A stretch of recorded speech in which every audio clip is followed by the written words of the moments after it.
Forest Park Montessori friends. It's Molly and Griffin here. We are here to share another story with you today, one of our family's favorites called The Seven Silly Eaters. And this book is by Mary Ann Hoberman, and it's illustrated or drawn by Marla Frazee.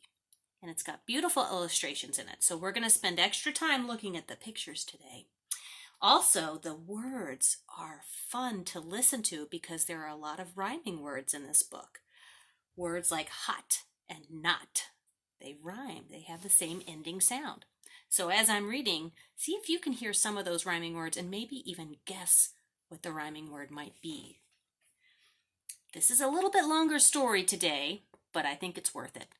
We have all been stuck inside, and we've all been eating a lot more than usual and cooking a lot more than usual, and this story has a lot to do with that. Here we are, The Seven Silly Eaters by Mary Ann Hoberman and illustrated by Marla Frazee.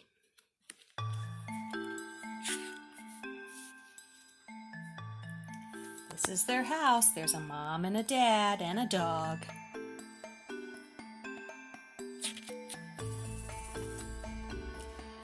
Not so long ago, they say, a mother lived just like today. Mrs. Peters was her name. Her little boy was named the same. Now Peter was a perfect son in every way except for one. When Peter was just 1 year old, he did not like his milk served cold. He did not like his milk served hot. He liked it warm, and he would not drink it if he was not sure it was the proper temperature. But Mrs. Peters did not mind. She was a mother sweet and kind, and when his milk spilled on the floor, she patiently prepared some more. She'd take the bottle from the shelf and chuckle softly to herself. What a silly sort of eater is my darling baby Peter.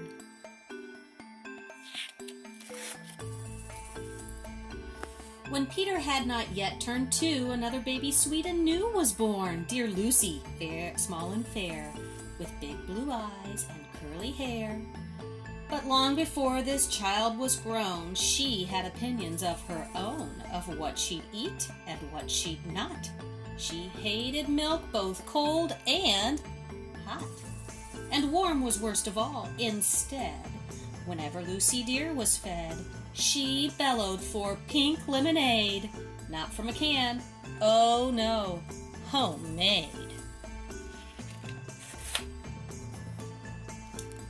But Mrs. Peters did not mind. She squeezed each lemon to its rind, while mopping up milk up from the floor and patiently preparing more. She'd take the lemons from the shelf and giggle softly to herself. What a silly pair of eaters are Lucy dear and Peter Peters. Everybody looks pretty happy there. Now Lucy grew and Peter grew till he was 3 and she was 2. And who was 1? Why, little Jack, with eyes so brown and hair so black. A happy baby, never cross, but all he'd eat was applesauce. Peeling apples by the pound, Mrs. Peters faintly frowned. She'd take the apples from the shelf and murmur weakly to herself, what a silly bunch of eaters are Lucy, Jack, and Peter Peters. Lots of work happening here. Oh, Dad's even planting more apple trees.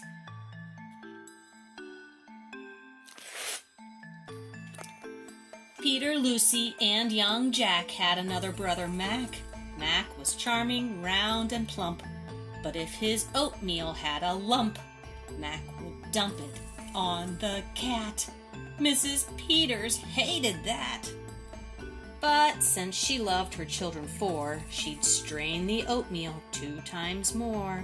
She'd take it from the pantry shelf and mumble sadly to herself, what a foolish group of eaters are all my precious little Peters.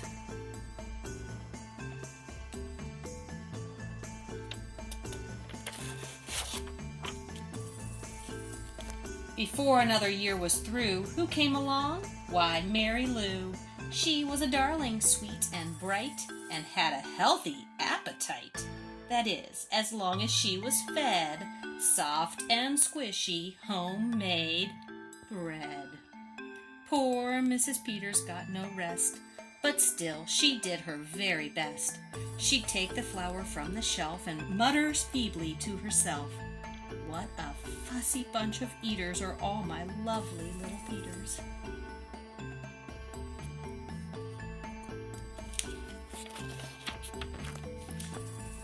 A year rolled by. The children grew. "They really are a splendid crew," sighed Mrs. Peters, penning pens and diapering her brand new twins. Little sisters, quick and smart, impossible to tell apart. But Flo liked poached eggs, Fran liked fried. If she mixed them up, they cried. Tired to the very bone, Mrs. Peters groaned a groan.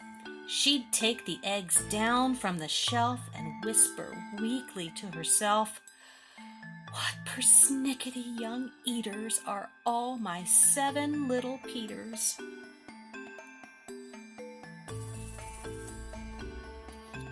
Dad's bringing apples in. There is a lot going on in that house. Now time went by, as time will do, and as it passed, the children grew. The problem was that as they grew, their appetites kept growing too, but not their choice of what to eat. Each child continued to repeat. They wanted what they'd had before. The trouble was, they wanted more.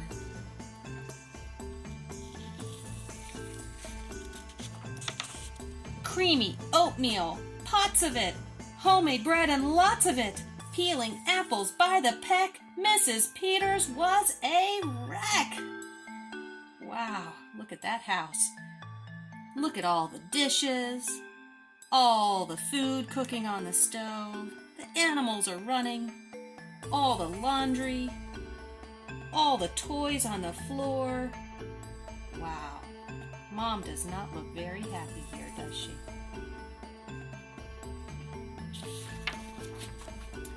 She wiped her brow and heaved a sigh. Another year was passing by. In fact, she realized with sorrow her birthday would arrive tomorrow. Drearily, she shook her head and wearily went up to bed.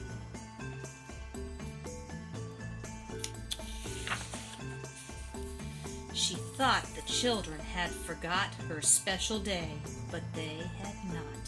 At crack of dawn, they all began to carry out their secret plan. Mrs. Peters would be fed a birthday breakfast in her bed, a breakfast made of all the foods that kept them in such happy moods. That is one packed bedroom here. We've got bunk beds and cribs, beds all over. But they've got a good plan. So while their weary mother slept, down the stairs the children crept, and from the cupboards and the shelves, happily they helped themselves. Cheerily they chopped and stirred, preparing what they each preferred. But despite the pains they took, since nobody knew how to cook, to measure things or make them hot, the more they tried, the worse it got.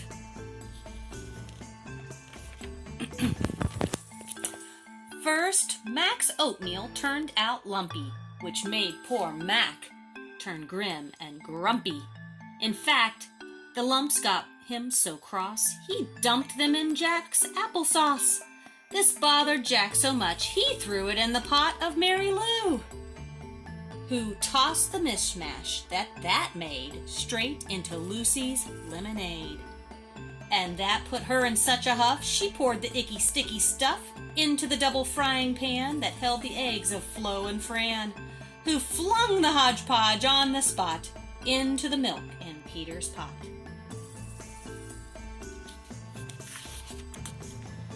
But when they saw what they had done, they wished they'd never had begun. They'd hardly slept a wink that night, and still things hadn't turned out right. And even though they'd tried their best, it hadn't worked. They were depressed. They'd be in trouble too unless they found some place to hide the mess. The oven seemed the perfect spot. They all forgot it was still hot. They stuck the pot inside, and then they all went back to bed again. Oh my goodness. The clock struck 6, but on they slept. Meanwhile their mother softly stepped down to the kitchen, smelled a smell. What could it be? She could not tell. It smelled so good she sniffed some more and opened up the oven door. She woke the children with her cries. They all came running in surprise. And in the kitchen, what they found was Mrs. Peters dancing around.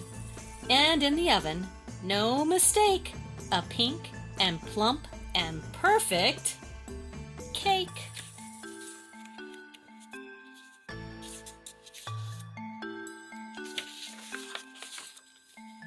And as their mother danced with glee, she cried, "A birthday cake for me? A birthday cake still piping hot? To think I thought that you forgot.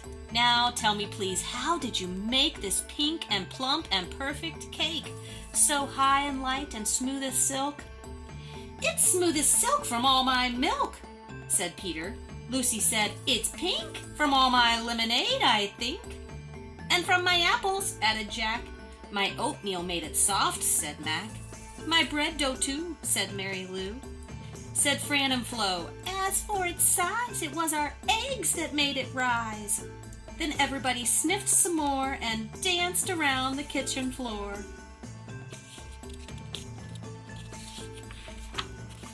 They put the cake upon a dish and lit the candles. "Make a wish," the children cried, "before you blow." And Mrs. Peters did just so. And what is more, her wish came true, as birthday wishes always do. Look at that big cake. And from that day to this, 'tis said, the Peters family all is fed a single, simple meal, just one, a meal that's good for everyone, a meal on which they all agree, made from their secret recipe. They all take turns in mixing it, they all take turns in fixing it. It's thick to beat and quick to bake, it's fine to eat and fun to make. It's Mrs. Peters' birthday cake.